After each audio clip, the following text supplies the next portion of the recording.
ಉಳ್ಳಾಲ ಪರಿಸರ ಹೆಚ್ಚ ಆ ಒಂದು ಪುನಃ ಕೊರೋನಾ ಹಿನ್ನೆಲೆಡು ಕೊರೋನಾದ ನಿರ್ಮೂಲನೆ ನಿಗ್ರಹಗಾತು ಉಳ್ಳಾಲ ದರ್ಗಾಡು ಶುಕ್ರವಾರ ಮಧ್ಯಾಹ್ನ ವಿಶೇಷ ಸಾಮೂಹಿಕ ಪ್ರಾರ್ಥನೆ ಸಂದಾಯರು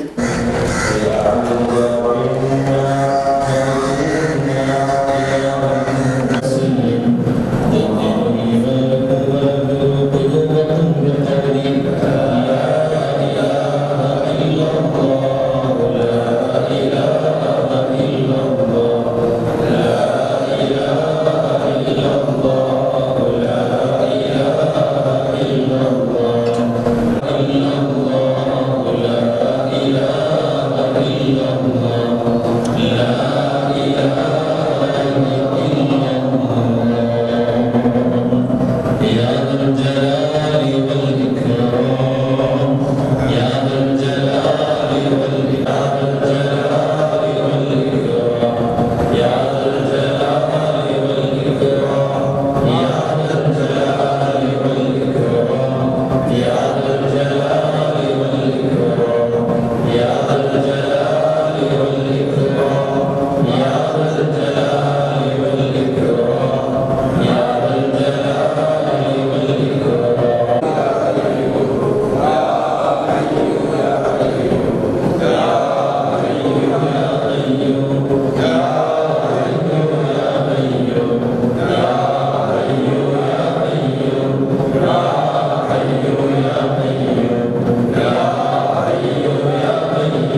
ಮುರಣಿ ಮುಟ್ಟ ದಾಲ ಇಜ್ಜಂದಿನ ಉಳ್ಳಾಲಡು ಇತ್ತ ದಿನಕ್ಕೊಂಜಿ ಕೊರೋನಾ ಸೋಂಕು ವರದಿಲು ಬರದುಂಡು. ಇಂದೆನು ಗೇನೊಡು ದಿವಂದು ಉಳ್ಳಾಲ ದರ್ಗಾ ಸಮಿತಿ ಮುತಾಲಿಕೆಡು ಕೊರೋನಾ ಜಾಗೃತಿ ಮಾಹಿತಿ ಕಾರ್ಯಕ್ರಮನು ದರ್ಗಾ ವಟಾರಡು ಶುಕ್ರವಾರ ಮಧ್ಯಾಹ್ನ ಅಟಣೆ ಮತೀತೇರು. ಸುರುಕಾದು ದರ್ಗಾಡು ಕೊರೋನಾ ನಿರ್ಮೂಲನೆಗಾದು ಸೈಯದ್ ಸರ್ಫಾನಿ ಅಲ್ ಹಾದಿ ರಬ್ಬಾನಿ ತಂಗಳ್ರೇನ ಮುತಾಲಿಕೆಡು ವಿಶೇಷ ಸಾಮೂಹಿಕ ಪ್ರಾರ್ಥನೆಯನ್ನು ಸಂದಾಯರು.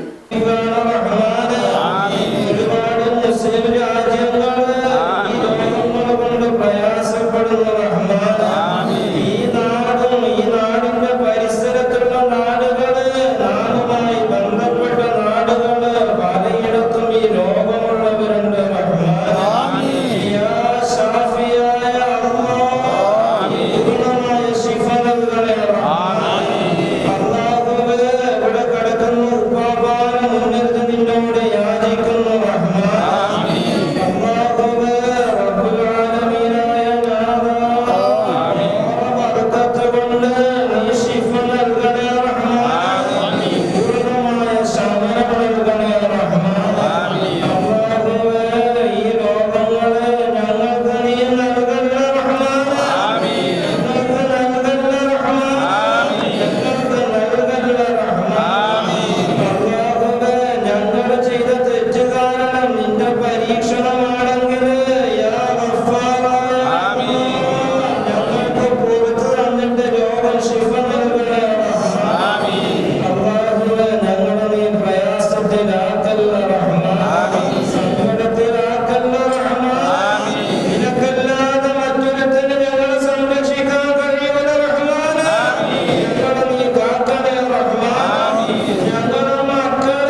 ಕೊರೋನಾದ ಮೂಲನು ಪತ್ತೆ ಮನ್ಪುಣನೆ ಕಷ್ಟ ಆತನು ಮಲ್ಲ ಸವಾಲು ಆತನು ಅಂಚಾದ ಆರೋಗ್ಯ ಇಲಾಖೆದ ಮಾರ್ಗಸೂಚಿಲೆಯನ್ನು ಕಡ್ಡಾಯವಾದ ಪಾಲಿಸಾಲೆ ಮಾಸ್ಕ್ ಸ್ಯಾನಿಟೈಸಿಂಗ್ ಅಗತ್ಯವಾದ ಉಪ್ಪಾಡು ಪಂಡದು ವೆಲ್ಲಾಕ್ ಆಸ್ಪತ್ರೆದ ವೈದ್ಯಾಧಿಕಾರಿ ಡಾಕ್ಟರ್ ತಾಜುದ್ದೀನ್ ಕೊರೋನಾದ ಜಾಗೃತಿ ಬಗ್ಗೆ ಮಾಹಿತಿ ಕೊರಿಯರು.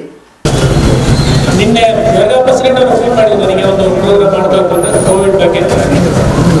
ಬಹುಶಃ ಈ ನಿನ್ನೆ ಮೊನ್ನೆ ನಮ್ಮ ಊರಲ್ಲಿ ಒಬ್ಬರು ಕೋವಿಡ್ ಕಾಯಿಲೆಯಿಂದ ಮರಣ ಹೊಂದಿದ್ದಾರೆ. ಬಹುಶಃ ಅದರಿಂದ ಸ್ವಲ್ಪ ನಮ್ಮ ಊರಿನವರಿಗೆ ಸ್ವಲ್ಪ ಕಾಯಿಲೆ ಬಗ್ಗೆ ಸ್ವಲ್ಪ ಅವೇರ್ನೆಸ್ ಬೇಕು ಅಂತ ಹೇಳಿದರು. ಸೊ ಹಾಗೆ ನಾನು ಒಪ್ಕೊಂಡು ಇವತ್ತು ಬಂದಿದ್ದೇನೆ. ಕೆಲವು ಮುಖ್ಯವಾದ ವಿಷಯಗಳನ್ನು ನಾನು ಹೇಳ್ತೇನೆ. ಮೊದಲನೇದಾಗಿ ಈ ಕೊರೋನಾ ಕಾಯಿಲೆ ಅಂದರೆ ಏನು ಫಸ್ಟ್ ತಿಳ್ಕೊಳ್ಬೇಕಾದ್ರೆ ಕೊರೋನಾ ಕಾಯಿಲೆ ಅಂದರೆ ಏನು. ಕೊರೋನಾ ಕಾಯಿಲೆ ಅಂತ ಹೇಳಿದರೆ ಅದು ದೊಡ್ಡ ನೋಡಿ ಈಗ ಅದು ದೊಡ್ಡ ಕಾಯಿಲೆ ಆಗಿದೆ. ಇಂಥ ಕಾಯಿಲೆಗಳು ಮೊದಲು ಬರ್ತಾ ಇತ್ತು. ನಮಗೆಲ್ಲರಿಗೂ ಶೀತ ಆಗ್ತದೆ, ವರ್ಷಕ್ಕೆ ಒಂದ್ಸಲ 2 ಸಲ ಶೀತ ಆಗ್ತಾ ಇರ್ತದೆ. ಈ ಶೀತ ಕಾಯಿಲೆ ಕೊರೋನಾ ಕಾಯಿಲೆ. ಈ ಶೀತ ಉಂಟು ಮಾಡೋ ವೈರಸ್ ಮತ್ತೆ ಈ ಕೊರೋನಾ ಉಂಟು ಮಾಡೋ ವೈರಸ್ ಸಂಬಂಧ ಇದೆ. ಏನಾಗಿದೆ ಅಂತ ಹೇಳಿದ್ರೆ ಈ ಇಷ್ಟು ವರ್ಷದ ಬರೀ ಶೀತವನ್ನು ಮಾಡ್ತಾ ಇತ್ತು. ಈ ವರ್ಷ ಸ್ವಲ್ಪ ಅದರಲ್ಲಿ ಬದಲಾವಣೆಗಳನ್ನು ಮಾಡಿಕೊಂಡಿದೆ. ಈ ವೈರಸ್ ಸ್ವಲ್ಪ ಬದಲಾವಣೆಗಳನ್ನು ಮಾಡಿಕೊಂಡಿದೆ. ಈ ಬದಲಾವಣೆಯಿಂದಾಗಿ ಇಷ್ಟೊಂದು ಸಂಖ್ಯೆಯಲ್ಲಿ ಪ್ರಪಂಚದಾದ್ಯಂತ ಈ ಕಾಯಿಲೆ ಹರಡ್ತಾ ಇದೆ. ಇಂಥ ಕಾಯಿಲೆ ಮೊದಲು ಬಂದಿತ್ತ ಅಂತ ಕೇಳಬಹುದು. 1917ರಲ್ಲಿ ಸ್ಪ್ಯಾನಿಷ್ ಫ್ಲೂ ಅಂತ ಒಂದು ಕಾಯಿಲೆ ಬಂದಿತ್ತು. ಅದು ಪ್ರಪಂಚದಾದ್ಯಂತ ಬಂದಿತ್ತು, ಭಾರತಕ್ಕೂ ಬಂದಿತ್ತು. ಅದರಲ್ಲಿ ಸುಮಾರು 5 ಕೋಟಿ ಜನರು ಪ್ರಪಂಚದಾದ್ಯಂತ ಸತ್ತಿದ್ರು ಅಂತ ಒಂದು ರಿಪೋರ್ಟ್ ಹೇಳ್ತಾ ಇದೆ. ಭಾರತದಲ್ಲಿ ಸುಮಾರು 20 ಲಕ್ಷ ಜನ ಸತ್ತಿದ್ದಾರೆ. ನಮಗೆಲ್ಲ ಗೊತ್ತಿಲ್ಲ ಅದು ಪೇಪರಲ್ಲಿ ಓದಿ ನಿಮಗೆ ಗೊತ್ತು. ಹೆಚ್ಚಾಗಿ ಮಹಾರಾಷ್ಟ್ರದಲ್ಲಿ ಬಾಂಬೆಯಲ್ಲಿ ಅದು ಕಂಡು ಬಂದಿದೆ. ಅದು ಯುರೋಪಿಂದ ಬಂದು ಯುರೋಪಿನಲ್ಲಿ 2ನೇ ಮಹಾಯುದ್ಧಕ್ಕೆ ಇಲ್ಲಿಂದ ಹೋದ ಸೈನಿಕರು ತಂದು ಭಾರತದಲ್ಲಿ ಹರಡಿದ್ದಾರೆ. ಅದೇ ಪರಿಸ್ಥಿತಿ ಈಗ ಆಗ್ತಾ ಇದೆ. ಸೊ ಈ ಕಾಯಿಲೆ ಯಾಕೆ ಇಷ್ಟೊಂದು ಇಂಪಾರ್ಟೆಂಟ್ ಪಡ್ಕೊಂಡಿದೆ, ಇಷ್ಟೊಂದು ತೊಂದರೆ ಕೊಡ್ತಾ ಇದೆ ಅಂತ ಹೇಳಿದ್ರೆ ಇದೊಂದು ಹೊಸ ಕಾಯಿಲೆ. ನಾನು ಹೇಳಿದ ಹಳೆಯ ವೈರಸ್ ತನ್ನ ಕೆಲವು ಗುಣಲಕ್ಷಣಗಳನ್ನು ಚೇಂಜ್ ಮಾಡಿಕೊಂಡು ಒಂದು ಹೊಸ ಕಾಯಿಲೆಯನ್ನು ಮಾಡಿದೆ. ಈ ಕಾಯಿಲೆ ಪ್ರಥಮವಾಗಿ ಸ್ಟಾರ್ಟ್ ಆಗಿದ್ದು ಚೈನಾದಲ್ಲಿ ಸುಮಾರು ನವೆಂಬರ್ ಕಡೆ ತಿಂಗಳಲ್ಲಿ ಅಥವಾ ಡಿಸೆಂಬರಲ್ಲಿ ಸ್ಟಾರ್ಟ್ ಆಗಿದೆ. ಆವಾಗ ಅಲ್ಲಿ ಅವರು ಸ್ವಲ್ಪ ಏನೋ ಒಂದು ಸಿಂಪಲ್ ಕಾಯಿಲೆ ಇರೋದ್ರಿಂದ ಅವರು ಅಷ್ಟೊಂದು ಏನೋ ಮಾಡಲಿಲ್ಲ. ಅವರು ಕಡೆಗೆ ಅದು ತುಂಬ ಹರಡ್ಲಿಕ್ಕೆ ಸ್ಟಾರ್ಟ್ ಆಯಿತು. ಆಮೇಲೆ ಇಡೀ ಊರೇ ಕಾಯಿಲೆಯಿಂದ ಮಲಗಿತ್ತು. ತುಂಬ ಸಾವುಗಳಿಗೆ ಕಾರಣ. ಆಗ ಸ್ವಲ್ಪ ಎಚ್ಚೆತ್ತುಕೊಂಡು ಅವರು WHO ವರ್ಲ್ಡ್ ಹೆಲ್ತ್ ಆರ್ಗನೈಸೇಷನ್ ಅವರಿಗೂ ಸಹ ಮನವಿ ಮಾಡಿಕೊಂಡು ಅದರ ಬಗ್ಗೆ ಮುಂದಿನ ಸ್ಟಡಿ ಮಾಡಿದ್ರು. ಸ್ಟಡಿ ಮಾಡುವಾಗ ಇದೊಂದು ಹೊಸ ಕಾಯಿಲೆ, ಇದು ಈ ಕಾಯಿಲೆ ಇಂಥ ಕಾಯಿಲೆ ಮೊದಲು ಬರಲಿಲ್ಲ, ಸೊ ಇದರಿಂದ ತೊಂದರೆ ಆಗ್ತದೆ ಅಂತ ವರ್ಲ್ಡ್ ಹೆಲ್ತ್ ಆರ್ಗನೈಸೇಷನ್ ಒಂದು ಪ್ರಕಟಣೆ ಮಾಡಿದೆ. ಇನ್ನು ಈ ಕಾಯಿಲೆಯಲ್ಲಿ ಇಷ್ಟು ತೊಂದರೆಗಳು ಯಾಕೆ ಆಗ್ತಾ ಇದೆ? ನಾನು ಆವಾಗ ಹೇಳಿದಾಗೆ ಶೀತದ ಕಾಯಿಲೆ ಸಾಧಾರಣ ಪ್ರಪಂಚದ ಎಲ್ಲ ಕಡೆಯಲ್ಲಿ ಬರ್ತದೆ. ಒಂದು ವಿಷಯ ಹೇಳ್ತಾರೆ, ಈ ಬರೇ ಶೀತ ಕಾಯಿಲೆ ವರ್ಷಕ್ಕೆ ಪ್ರಪಂಚದಲ್ಲಿ 3 ರಿಂದ 4 ಲಕ್ಷ ಸಾಯ್ತಾರೆ. ನಮ್ಮ ಇಲ್ಲಿ ಕಡಿಮೆ ಇದ್ರು ಯುರೋಪಿಯನ್ ಮತ್ತು ಅಮೆರಿಕನ್ ರಾಷ್ಟ್ರಗಳಲ್ಲಿ ಇದೇ ಬರೀ ಈ ಶೀತ ಕಾಯಿಲೆ ಬಂದು ನ್ಯೂಮೋನಿಯಾಗಿ 3 ರಿಂದ 4 ಲಕ್ಷ ಪ್ರತಿ ವರ್ಷ ಸಾಯ್ತಾರೆ. ಆದರೂ ಅಷ್ಟು ಸುದ್ದಿ ಆಗಲಿಲ್ಲ. ಈ ಕಾಯಿಲೆ ಬಂದ ಮೇಲೆ ಇದು ತುಂಬಾ ಸುದ್ದಿ ಮಾಡುತ್ತೆ. ಯಾಕಂದ್ರೆ ಇದು ಹೊಸ ಕಾಯಿಲೆ ಬಂದಾಗ ನಮಗೆಲ್ಲರಿಗೂ ಶೀತ ಬಂದಿದೆ. ಶೀತ ಬಂದು ನಮ್ಮ ಶರೀರಕ್ಕೆ ಏನಾಗಿದೆ, ಈಗ ಶೀತ ಬಂದ ಕೂಡ ನಮ್ಮ ಶರೀರಕ್ಕೆ ಆ ಕಾಯಿಲೆ ಬಂದರೆ ಅದನ್ನು ತಡೆಯುವ ಶಕ್ತಿ ನಾವು ಬೆಳೆಸಿಕೊಂಡಿದ್ದೇವೆ ನಮ್ಮ ಶರೀರ.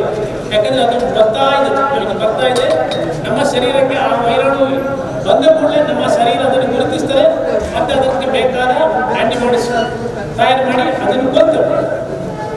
ಇದೊಂದು ಹೊಸ ಕಾಯಿಲೆ ಆದ್ದರಿಂದ ಯಾರಿಗೂ ಮೊದಲು ಈ ಕಾಯಿಲೆ ಬರಲಿಲ್ಲ.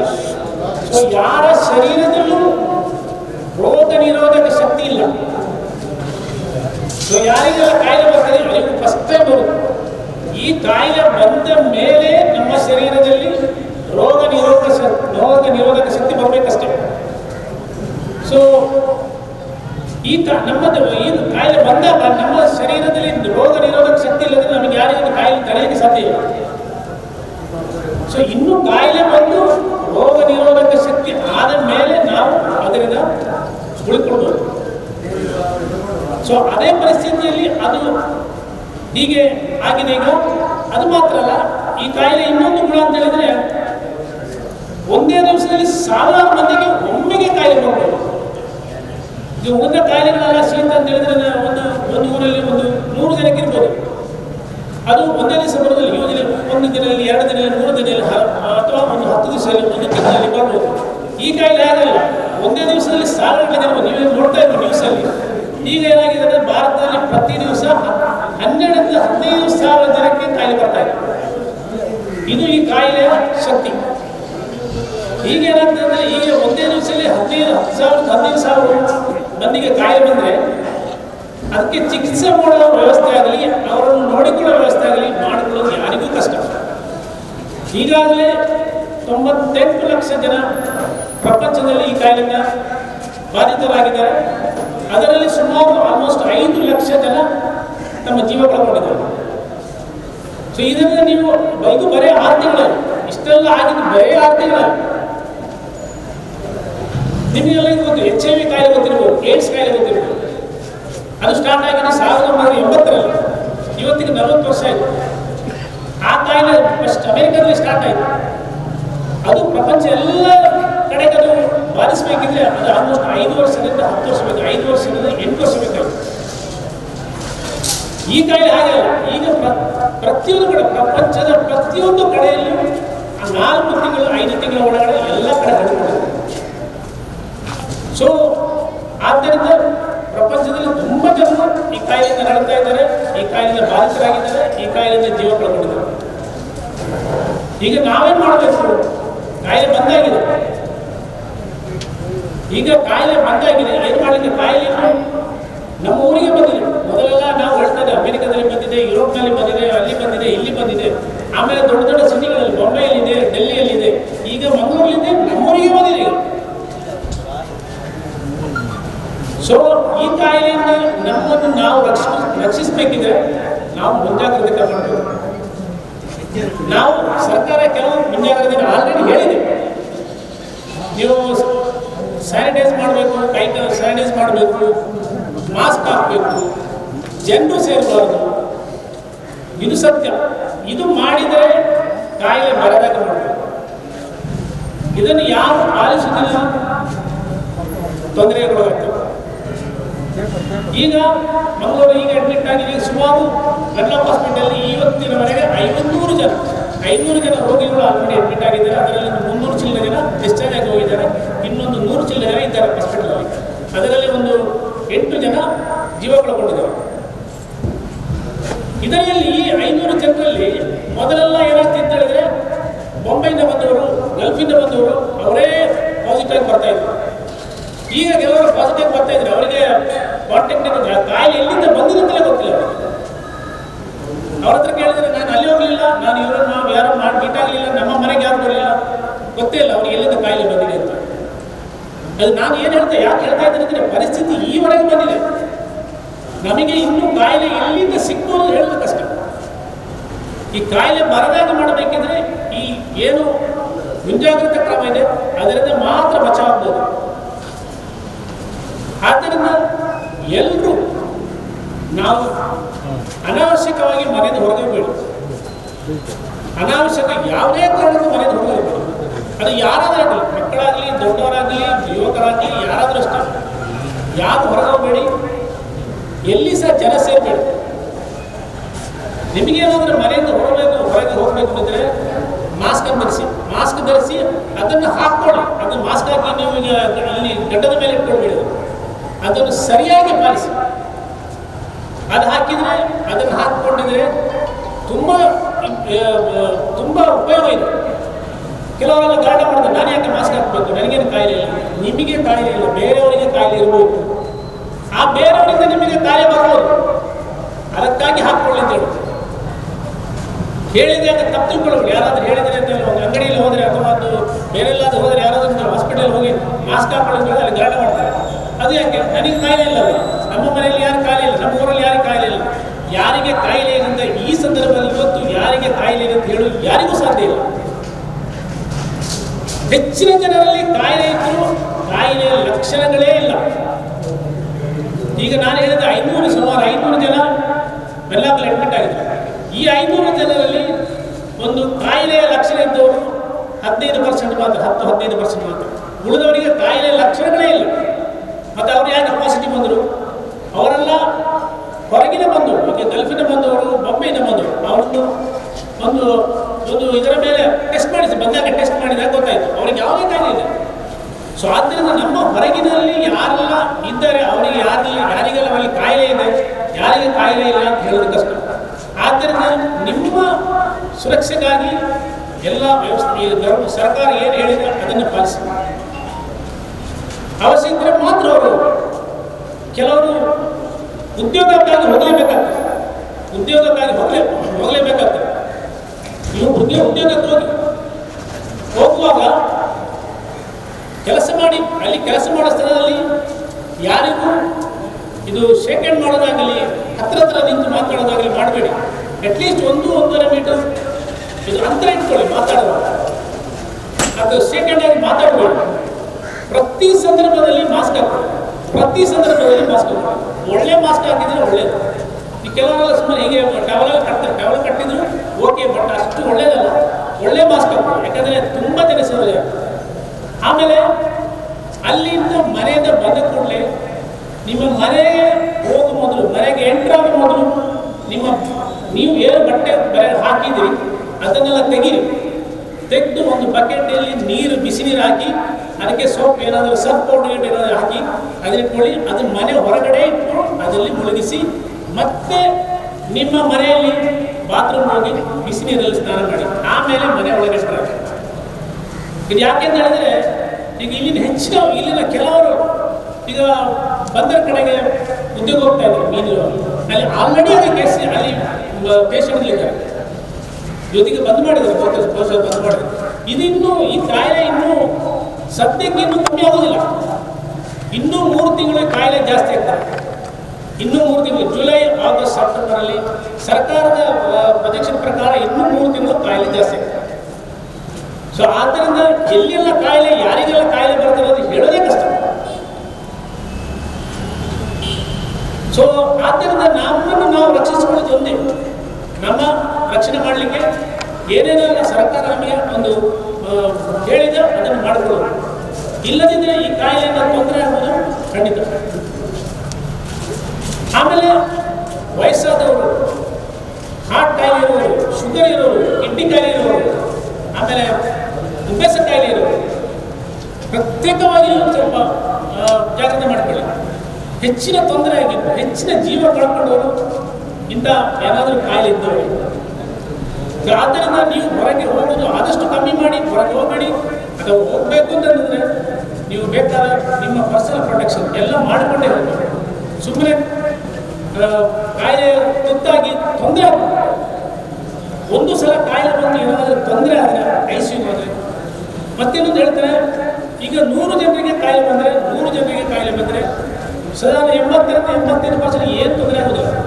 ಮೈಗೆ ನೋವು ಅಷ್ಟು ಒಂದು ಸ್ವಲ್ಪ ಇದಿರ್ತಾರೆ. ಅದು ಕೆಲವರಿಗೆ ಏನು ಸಿಂಟಮ್ಸ್ ಇರೋದು, 80 ಜನಕ್ಕೆ ಏನು ಸಿಂಟಮ್ಸ್ ಇರೋದಿಲ್ಲ. ಅಥವಾ ಒಂದು ಸ್ವಲ್ಪ ಜನ ಬರ್ತಾರೆ ಅಷ್ಟೇ. ಮತ್ತೆ ಇನ್ನೊಂದು 15 ಜನಕ್ಕೆ 10% ಜನಕ್ಕೆ ಕೆಮ್ಮು, ಜ್ವರ, ಉಬ್ಬಸ, ಮೈಕೈ ನೋವು, ಅದು ಇದು ಸ್ವಲ್ಪ ಉಸಿರಾಟ ತೊಂದರೆ ಬರ್ತದೆ. ಅವರಿಗೆ ಸ್ವಲ್ಪ ಅಡ್ಮಿಷನ್ ಮಾಡಿ ಸ್ವಲ್ಪ ಆಕ್ಸಿಜನ್ ಕೊಡಬೇಕಾಗ್ತದೆ. ಇನ್ನೊಂದು 5% ಜನರಿಗೆ, 3-5% ಜನರಿಗೆ ಇದು ICU ಅಡ್ಮಿಟ್ ಮಾಡಬೇಕು. ಸೊ ಈ ICU ಅಡ್ಮಿಟ್ ಆದರೆ, ಒಂದು ಸಲ ಅಡ್ಮಿಟ್ ಆದರೆ ತುಂಬ, ಒಂದು ಸಲ ನಮ್ಮ ಶ್ವಾಸಕೋಶಕ್ಕೆ ಕಾಯಿಲೆ ಉಂಟಾಗಿ ನ್ಯೂಮೋನಿಯಾ ಆದರೆ ಅದು ತುಂಬ ತುಂಬ ತುಂಬ ಕಷ್ಟ. ಯಾರಿಗೂ ಹೇಳಲಿಕ್ಕೆ ಅಸಾಧ್ಯ ಇಲ್ಲ.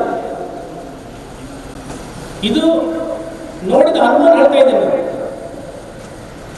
ಸದ್ಯಕ್ಕೆ ಈ ಕಾಯಿಲೆಗೆ ಯಾವುದೇ ಮದ್ದು ಇಲ್ಲ, ಆಗಲಿಲ್ಲ. ಇದೊಂದು ಹೊಸ ಕಾಯಿಲೆ ಆದ್ದರಿಂದ ಇನ್ನೂ ಒಂದು ನಿರ್ದಿಷ್ಟವಾದ ಒಂದು ಕರೆಕ್ಟ್ ಮೆಡಿಸಿನ್ ಇನ್ನೂ ಬರಲಿಲ್ಲ, ಇನ್ನೂ ಬರಬೇಕಷ್ಟೇ. ಆ ಮೆಡಿಸಿನ್ ಬರಬೇಕಿದ್ರೆ ಇನ್ನೂ ಒಂದು 6 ತಿಂಗಳು ಹೋಗೋದು, 1 ವರ್ಷ ಹೋಗೋದು. ಸೊ ಆದ್ದರಿಂದ ಈ ಕಾಯಿಲೆಯಿಂದ ರಕ್ಷಿಸಿಕೊಳ್ಬೇಕಿದ್ರೆ ನಮ್ಮ ಸ್ವಂತ ಪರ್ಸನಲ್ ಪ್ರೊಟೆಕ್ಷನ್ ಅದನ್ನು ನಾವು ಮಾಡ್ಕೊಳ್ಬೇಕು. ಅದು ಮಾಡದಿದ್ರೆ ತೊಂದರೆಗೆ ಒಳಗಾಗೋದು ಗ್ಯಾರಂಟಿ. ಮತ್ತೊಂದು ಅಂತ ಹೇಳಿದರೆ, ಕಾಯಿಲೆ ಬಂದಾಗ ನನಗೆ ಕಾಯಿಲೆ ಬರ್ತಾರೆ. ಕೆಲವರಿಗೆ ಇವತ್ತು ಸಹ ನನಗೆ ಕೆಲವರು ಫೋನ್ ಮಾಡಿದ್ರು, ಸರ್ ನನಗೆ ಜ್ವರ ಇಲ್ಲ, ಕೆಮ್ಮು ಇಲ್ಲ, ತಲೆನೋವು ಇಲ್ಲ, ನಂದು ಪಾಸಿಟಿವ್ ಬಂದಿದೆ, ಅದೇ ಬರ್ತದೆ. ನಾನು ಹೇಳಿದೆ ಆಲ್ರೆಡಿ 80 ಜನಕ್ಕೆ ಏನೂ ತೊಂದರೆ ಇರೋದಿಲ್ಲ, ಒಳಗಡೆ ಕಾಯಿಲೆ ಇರ್ತದೆ. ಆದರೆ ಕಾಯಿಲೆ ಇಲ್ಲ ಅಂತ ಸುಮ್ಮನೆ ಅದು ನೆಗ್ಲೆಕ್ಟ್ ಮಾಡಬೇಡಿ. ಅಥವಾ ನಿಮಗೆ ಏನಾದರೂ ಜ್ವರ, ಕೆಮ್ಮು, ತಲೆನೋವು ಅಥವಾ ಏನಾದರೂ ಡೌಟ್ ಇದ್ದರೆ ನೀವು ಡಾಕ್ಟರ್ ಹತ್ರ ಹೋಗಿ ಹಾಸ್ಪಿಟಲ್ ಹೋಗಿ ಟೆಸ್ಟ್ ಮಾಡಬೇಕಂದ್ರೆ ಟೆಸ್ಟ್ ಮಾಡಿಸ್ಕೊಳ್ಳಿ. ವೆನ್ಲಾಕಲ್ಲಿ ಫ್ರೀಯಾಗಿ ಟೆಸ್ಟ್ ಮಾಡ್ತಾರೆ. ಹೊರಗಡೆ ಆದರೆ ಚಾರ್ಜ್ ಕೊಡಬೇಕಾದ್ರೆ ವೆನ್ಲಾಕಲ್ ಆದರೆ ಫ್ರೀ ಟೆಸ್ಟ್ ಮಾಡಿಸ್ಬೇಕು. ಹೆದರಬೇಡಿ, ಟೆಸ್ಟ್ ಮಾಡಲಿಕ್ಕೆ ಹೆದರಬೇಡಿ. ಕಾಯಿಲೆ ಬಂದರೂ ಸಹ ಹೆದರಬೇಡಿ. ಯಾಕಂದ್ರೆ ನಾನು ಹೇಳಿದ್ರೆ 95% ಏನೂ ಆಗೋದಿಲ್ಲ, ಕಾಯಿಲೆ ಬಂದರೆ ಏನೂ ಆಗೋದಿಲ್ಲ. ಬಟ್ ಅದು ಯಾರಿಗೆ ಕಾಯಿಲೆ ತೊಂದರೆ ಆಗ್ತಾರೆ, ಯಾರಿಗೆ ಕಾಯಿಲೆಯಲ್ಲಿ ತೊಂದರೆ ಆಗೋದಿಲ್ಲ ಅಂತ ಈಗ ಹೇಳೋದು ಕಷ್ಟ. ಅದರಿಂದ ಚಾನ್ಸ್ ತಗೊಳ್ಬೇಡಿ, ಯಾರು ಚಾನ್ಸ್ ತಗೊಳ್ಬೇಡಿ. ನನಗೆ ಕಾಯಿಲೆ ಬರೋದಿಲ್ಲ, ನನಗೇನಿಲ್ಲ, ನಾನು ಇನ್ನೂ 25 ವರ್ಷದ ಯುವಕ ಅಥವಾ 40 ವರ್ಷ, ನನಗೆ ಕಾಯಿಲೆ, ನನಗೆ BP ಇಲ್ಲ, ನನಗೆ ಶುಗರ್ ಇಲ್ಲ, ಯಾರು ಹೇಳಬೇಡಿ. ಯಾರು ಅಂತ ಹೇಳ್ಬೇಡಿ, ಯಾರಿಗೆ ಕಾಯಿಲೆ ಬರಬೇಕು. ಈಗ ನಾನು ನೋಡಿದ ಲೆಕ್ಕದಲ್ಲಿ ತುಂಬ ಯುವಕರಿದ್ದಾರೆ, ತುಂಬ ಇದ್ದಾರೆ ಯುವಕರಲ್ಲಿ. ಬಟ್ ಏನಾಗಲಿಲ್ಲ ಸದ್ಯಕ್ಕೆ. ಬಟ್ ಕಾಯಿಲೆ ಬಂದು ಅಲ್ಲಿ ವಾರ್ಡಲ್ಲಿದೆ, ಯಾರಿಗೂ ಕಾಯಿಲೆ ಬರಬೇಕು. ಆದ್ದರಿಂದ ನಿಮ್ಮ ಮತ್ತು ನಿಮ್ಮ ಕುಟುಂಬದ ರಕ್ಷಣೆಯನ್ನು ಮಾಡಿಕೊಳ್ಳಿ. ನೀವು ನಿಮ್ಮ ರಕ್ಷಣೆ ಮಾಡಿಕೊಂಡ್ರೆ ನಿಮ್ಮ ಕುಟುಂಬದ ರಕ್ಷಣೆ. ಯಾಕಂದ್ರೆ ನೀವು ಕೆಲಸ ಮಾಡಿ ಹೊರಗಡೆ ಅಲ್ಲೆಲ್ಲ ತೆರಿಗೆ ಅಂತ ಮಾಡಿ ನೀವು ಕರೆಕ್ಟ್ ಇಲ್ಲದಿದ್ದರೆ ಅಥವಾ ನೀವೆಲ್ಲಾದರೂ ಹೋಗಿ ಮುಟ್ಟಿ ಮಾತಾಡಿಸಿ ನಿಮ್ಮ ಕೈಯಲ್ಲಿ ವೈರಾಣು ಇದ್ದರೆ ನಿಮ್ಮ ಮನೆ ಹತ್ರ ಕೊಟ್ಟು ಅಂದರೆ ನಿಮ್ಮ ಕುಟುಂಬದವರಿಗೂ ತೊಂದರೆ ಆಗ್ತದೆ, ನಿಮ್ಮ ಕುಟುಂಬದವರಿಗೂ ತೊಂದರೆ ಆಗ್ತದೆ, ನಿಮ್ಮ ಮಕ್ಕಳಿಗೆ ತೊಂದರೆ ಆಗ್ತದೆ, ನಿಮ್ಮ ಮನೆಯಲ್ಲಿರೋ ವಯಸ್ಸಾದ ತಂದೆ ತಾಯಿಗೆ ತೊಂದರೆ ಆಗ್ತದೆ. ಅದನ್ನೆಲ್ಲ ನೆನಪಿಟ್ಕೊಳ್ಳಿ, ಎಲ್ಲ ನೆನಪಿಟ್ಕೊಳ್ಳಿ. ಸೊ ಆದ್ದರಿಂದ ನಿಮ್ಮ ರಕ್ಷಣೆಯನ್ನು ನೀವು ಮಾಡಿಕೊಳ್ಳಿ. ರಕ್ಷಣೆ ಈಗ ನಮ್ಮ ಸ್ವಂತ ರಕ್ಷಣೆ ಮಾಡಿದರೆ ಮಾತ್ರ ಈ ಕಾಯಿಲೆಯಿಂದ ನಾವು ರಕ್ಷಿಸಿಕೊಳ್ಬೋದು. ಇಲ್ಲದಿದ್ದರೆ ಕಾಯಿಲೆಯಿಂದ ತೊಂದರೆ ಬರ್ತದೆ. ನೀವು ಅಲ್ಲಿ ಕಾಯಿಲೆ ಇಲ್ಲ, ಇಲ್ಲಿ ಕಾಯಿಲೆ ಇಲ್ಲ ಅಂತ ಯಾವುದು ತಗೊಳ್ಬೇಡಿ. ಎಲ್ಲಿ ಸಹ ಕಾಯಿಲೆ ಇರ್ಬೋದು. ಇವತ್ತಿನ ಈಗಿನ ಸಂದರ್ಭದಲ್ಲಿ ನಾನು ಹೇಳ್ತೇನೆ, ಎಲ್ಲಿ ಸಹ ಕಾಯಿಲೆ ಇರ್ಬೋದು. ಇಲ್ಲಿ ಸಹ ಇರ್ಬೋದು, ಹೊರಗಡೆ ಸಹ ಇರ್ಬೋದು, ಬಸ್ಸಲ್ಲಿ ಇರ್ಬೋದು, ಮಾರ್ಕೆಟಲ್ಲಿ ಇರ್ಬೋದು, ಅಥವಾ ನಿಮ್ಮ ಹೋಟೆಲಲ್ಲಿ ಇರ್ಬೋದು. ಎಲ್ಲಿ ಸಹ ಕಾಯಿಲೆ ಯಾರಿಗಾದ್ರೂ ಒಬ್ಬರಿಗೆ ಕಾಯಿಲೆ ಇರ್ಬೋದು. ಅದು ಯಾರಿಗೆ ಕಾಯಿಲೆ ಇದೆ ಅಂತ ಹೇಳಿಕ್ಕೆ ಆಗುದಿಲ್ಲ. ಸೊ ಅದಕ್ಕೆ ಪರಸ್ಪರ ಒಬ್ಬರಿಂದ ಒಬ್ಬರಿಗೆ ಕಾಯಿಲೆ ಹರಡಬಾರದು ಉದ್ದೇಶದಿಂದ ಮಾತ್ರ ಮಾಸ್ಕ್ ಹಾಕೊಳ್ಳಿ. ಆಮೇಲೆ ಕೈಗೆ ಮುಟ್ಟಬೇಡಿ, ಶರೀರ ಮುಟ್ಟಬೇಡಿ ಇರ್ಬೋದು. ಅದಕ್ಕೆ ಅದಕ್ಕಾಗಿ ಹೇಳೋದು, ನೀವು ಕೈ ಮುಟ್ಟಿದ್ರೆ ಏನಾಗ್ತದೆ, ಒಂದು ಶೇಖರಣೆ ಮಾಡಿದ್ರೆ ಏನಾಗ್ತದೆ.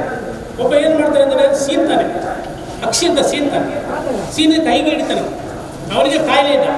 ಅಕ್ಷಿಂತ ಬರುವಾಗ ಆ ಗಾಳಿ ಹೊರಗೆ ಬರ್ತದಲ್ಲ, ಅದರಲ್ಲಿ ವೈರಾಣುಗಳು ಇರ್ತವೆ. ಅವನಿಗೆ ಮಾಡಿ ಮತ್ತೆ ಹೀಗೆ ಮಾಡ್ತಾರೆ, ಇಲ್ಲದ್ರೆ ಟವಲಲ್ಲಿ ಒರೆಸ್ತಾರೆ. ಆ ಕೈಯಲ್ಲಿ ವೈರಾಣು ಇರ್ತದೆ. ನೀವು ಹೋಗಿ ಶೇಖರಣೆ ಮಾಡಿದರೆ ಅವರ ಕೈಯಲ್ಲಿರುವ ನೀವು ನಿಮ್ಮ ಆ ವೈರಾಣು ನಿಮ್ಮ ಕೈಗೆ ಬರ್ತದೆ. ನೀವು ಆಮೇಲೆ ಸ್ವಲ್ಪ ಆಮೇಲೆ ಹೀಗೆ ಮಾಡ್ತೀರಿ, ಇಲ್ಲಾಂದ್ರೆ ಹೀಗೆ ಮಾಡ್ತೀರಿ, ಇಲ್ಲಾಂದ್ರೆ ಕಣ್ಣು ಕೈ ಹಾಕ್ತೀರಿ. ಅದು ಹಾಕಿದ ಕೂಡಲೇ ನಿಮ್ಮ ಶರೀರಕ್ಕೆ ಬರ್ತದೆ. ನಿಮಗೇನಾದರೂ ಡೌಟ್ ಇದ್ದರೆ, ಆ ವ್ಯಕ್ತಿಯಲ್ಲಿ ಏನೋ ಒಂದು ಕಡೆ ಹೋಗಿದ್ದೇನೆ, ಒಬ್ಬರನ್ನು ಮುಟ್ಟಿದ್ದೇನೆ, ಒಬ್ಬರು ರೋಗಿಯನ್ನು ನಾನು ಮುಟ್ಟಿದ್ದೇನೆ ಡೌಟ್ ಇದ್ದರೆ ಸ್ಯಾನಿಟೈಸ್ ಮಾಡ್ತೀವಿ, ಇಮಿಡಿಯೇಟ್ ಸ್ಯಾನಿಟೈಸ್ ಮಾಡ್ತೀವಿ. ನಿಮ್ಮ ಕಣ್ಣು, ನಿಮ್ಮ ಬಾಯಿ, ನಿಮ್ಮ ಮೂಗನ್ನು ಮುಟ್ಟಬೇಡಿ. ಈ ಮೂರು ಜಾಗದ ಮೂಲಕ ರೋಗಗಳು ನಮ್ಮ ಶರೀರಕ್ಕೆ ಸೇರ್ತದೆ. ಬಾಯಿ, ಮೂಗು ಮತ್ತು ಕಣ್ಣು.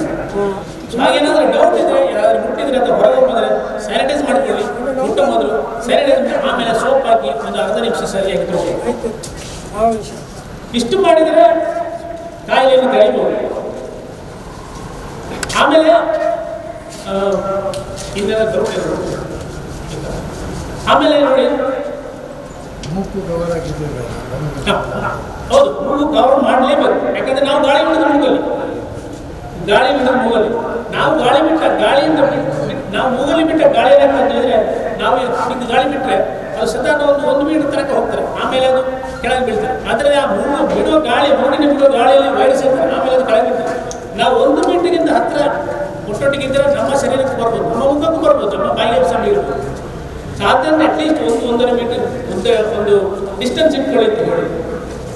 ಆಮೇಲೆ ಅದು ಗಾಳಿಯಲ್ಲಿ ಬರೋದಿಲ್ಲ. ಈಗ ಒಬ್ಬರು ಇಲ್ಲಿ ವ್ಯಕ್ತಿ ಒಬ್ಬರಿಂದ ಹೋಗ್ಬೇಕು, ಇದು ಒಬ್ಬರು ರೋಗಿ ಇದ್ದಾರೆ, ಇನ್ನೊಬ್ಬರು ಅಲ್ಲಿದ್ದಾರೆ, ಇಲ್ಲಿಂದ ಅಲ್ಲಿಗೆ ಗಾಳಿಗೆ ಹೋಗೋದಿಲ್ಲ. ಸೊ ಅದಕ್ಕೆ ಡಿಸ್ಟೆನ್ಸ್ ಇಟ್ಕೊಳ್ಳಿ. ಸೊ ಇನ್ನೊಂದು ಹೇಳಿದರೆ, ನಮ್ಮ ಮನೆಯ ಪಕ್ಕದಲ್ಲಿ ಯಾರಿಗಾದ್ರೆ ಕಾಯಿಲೆ ಬರಬೇಕು. ಇಲ್ಲಿ ನಾನು ತುಂಬ ನೋಡಿದ್ದೇನೆ, ನಮ್ಮ ಪಕ್ಕದಲ್ಲಿ ಯಾರು ಕಾಯಿಲೆ ಬಂದ ಮೇಲೆ ಅಲ್ಲಿ ಗಲಾಟೆ ಪೊಲೀಸ್ ಕೇಸು, ಅದು ಇದು.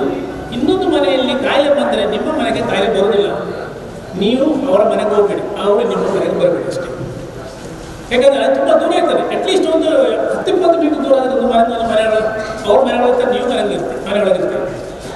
ಸುಮ್ಮನೆ ಏನಾದರೂ ಗಲಾಟೆ ಮಾಡೋದು ಅಥವಾ ಇನ್ನೊಬ್ಬರು ಕ್ವಾರಂಟೈನ್ ಮಾಡಿದರೆ ಅದನ್ನು ಮಾಡೋದು, ಅದನ್ನೇ ನೀವು ಹತ್ತಿರ ಹೋಗಿ ಅವರನ್ನು ಮುಟ್ಟಿದ್ರೆ ಮಾತಾಡಿಸಿದ್ರೆ ಆಗ ಮನೆ ಒಳಗೆ ಹೋದರೆ ಅಷ್ಟೇ ಅಂತ ಆಗಿದ್ರೆ ಮಾತ್ರ ಕಾಯಿಲೆ ಹರಡ್ತಾರೆ.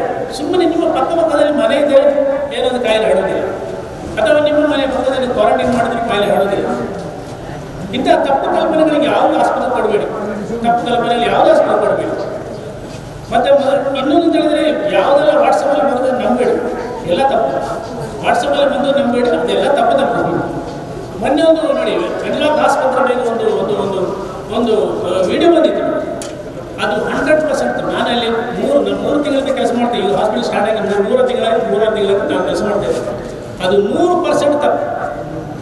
ಆ ವ್ಯಕ್ತಿ ಹೇಳಿದ್ದೇನು, ಅವ್ರು ಹೇಳಿದ್ದೇನು ಕೇಳಿದರೆ ಅವನು ಉಂಟಾಳ ಅಷ್ಟೇ. ನಾನು ಹೇಳಲಿಕ್ಕೆ ಇಷ್ಟಪಡ್ತೇನೆ. ಅವ್ರು ಹೇಳಿದ್ದೇನು ಕೇಳಿದರೆ ಎಲ್ಲ ಪೇಷಂಟ್ಗಳನ್ನು ಒಂದೇ ಮಾಡಲಾಗ್ತಾರೆ. ಪ್ರಪಂಚದ ಯಾವುದೇ ಹಾಸ್ಪಿಟಲ್ ಹೋಗಿ, ಅಮೆರಿಕಕ್ಕೆ ಬೇಕಾದರೂ ಹೋಗಿ, ಎಲ್ಲಿ ಬೇಕಾದರೂ ನೋಡಿ, ಕೊರೋನಾ ಪಾಸಿಟಿವ್ ಪೇಷಂಟ್ ಒಂದೇ ಮಾಡಲಾಗ್ತಾರೆ. ನಾವು ಹಾಕಿದರೆ ಏನು ತೊಂದರೆ ಇಲ್ಲ. ಪಾಸಿಟಿವ್ ಪಾಸಿಟಿವ್ ಮತ್ತು ಇನ್ನೊಬ್ಬರಿಗೆ ಕಾಯಿಲೆ ಕೊಡಲಿಕ್ಕೆ ಸಾಧ್ಯ ಇಲ್ಲ. ಎಲ್ಲೂ ಪಾಸಿಟಿವ್ ಅದು ಒಂದು ಗೌರ್ಮೆಂಟ್ ಒಬ್ಬೊಬ್ಬರಿಗೆ ಒಂದು ರೂಮ್ ಮಾಡಿ ಕೊಡೋದಿಲ್ಲ, ಏನಾಗುವುದಿಲ್ಲ. ಒಂದು ರೂಮಲ್ಲಿ 100 200 ಎಷ್ಟು ಜನ ಹಾಕಿದ್ರು ಏನಾಗುವುದಿಲ್ಲ. ಯಾರು ಹೆದರಿಬಿಟ್ಟು ಸುಮ್ಮನೆ ಅದಲ್ಲ, ಸುಮ್ಮನೆ ಬೇಡದ್ದು ಅದನ್ನೆಲ್ಲ ಮಾಡಿ. ಈಗ ಯಾರಾದರೂ ಈಗ ನೋಡಿದ್ರೆ ಕೇಳಿದರೆ ಯಾರಾದರೂ ಹೆದರ್ಕೊಳ್ಬೋದು, ನೋಡಿ ಹೆದರ್ಕೊಳ್ತೇವೆ. ಆಸ್ಪತ್ರೆ ಹೋಗಿ ಕೇಳ್ತೇವೆ. ಸೊ ಒಂದೇ ವಾರ್ಡಲ್ಲಿ ಇದ್ದರಿಂದ ಏನು ತೊಂದರೆ ಆಗೋದಿಲ್ಲ. ಎಲ್ಲರೂ ಪಾಸಿಟಿವ್ ಆದರೆ ಏನು ತೊಂದರೆ, ಪಾಸಿಟಿವ್ ಆದರೆ ಗೊತ್ತಾಯ್ತಿಲ್ಲ. ಆಮೇಲೆ ಅಲ್ಲಿ ಊಟ ಕೊಡೋದಿಲ್ಲ ಅಂತ ಹೇಳ್ತಾರೆ, ಚೆನ್ನಾಗಿ ಊಟ. ಅಲ್ಲಿರುವ ವೈದ್ಯರು ಮಾಡೋದು ಅದೇ ಊಟ, ಪೇಷಂಟ್ಗೆ ಕೊಡೋ ಊಟವನ್ನೇ ವೈದ್ಯರು ಮಾಡ್ತಾರೆ. ಅದ್ರ ನರ್ಸ್ಗಳು ಊಟ ಮಾಡೋದು ಅದೇ ಊಟ ಮಾಡ್ತಾರೆ. ಅಲ್ಲಿ ಇರುವ ಆಯಾಗಳು ಮಾಡೋದು ಅದೇ ಊಟ. ಇನ್ನೇನು ಬೇಕು ಹೇಳಿ, ಇನ್ನೇನು ಏನು ಬೇಕು? ಯಾರಿಗೂ ಬಿರಿಯಾನಿಗೆ ಏನು ತರಿಸ್ಕೊಳ್ಳಿಕ್ಕೆ ಕೊಡೋದಿಲ್ಲ, ಸರ್ಕಾರ ಕೊಡೋದಲ್ಲ. ಯಾರು ಎಕ್ಸ್ಪೆಕ್ಟ್ ಮಾಡೋದು ಬೇಡ. ಗಂಜಿ ಊಟ ಅಲ್ಲ, ಅದಕ್ಕಿಂತ ಒಳ್ಳೆ ಊಟ ಕೊಡ್ತಾ ಇದ್ದಾರೆ. ನಾನು ಹೇಳಿದ್ರೆ ಡಾಕ್ಟರ್ಗಳೇ ಊಟ ಮಾಡ್ತಾ ಇದ್ದಾರೆ, ಅಲ್ಲಿ ಕೆಲಸ ಮಾಡೋ ಡಾಕ್ಟರ್ಗಳೇ ಊಟ ಮಾಡ್ತಾ ಇದ್ದಾರೆ. ಇನ್ನು ಅವ್ರು ತಂದರೆ ಅವನಿಗೆ ಬಿರಿಯಾನಿ ಸಿಗಲಿಲ್ಲ ಅಂತಾರೆ, ಅದು ಕೊಡ್ಲಿಕ್ಕೆ ಸಾಧ್ಯ ಇಲ್ಲ. ಇನ್ನು ಬಾತ್ರೂಮ್ ಸರಿ ಇಲ್ಲ.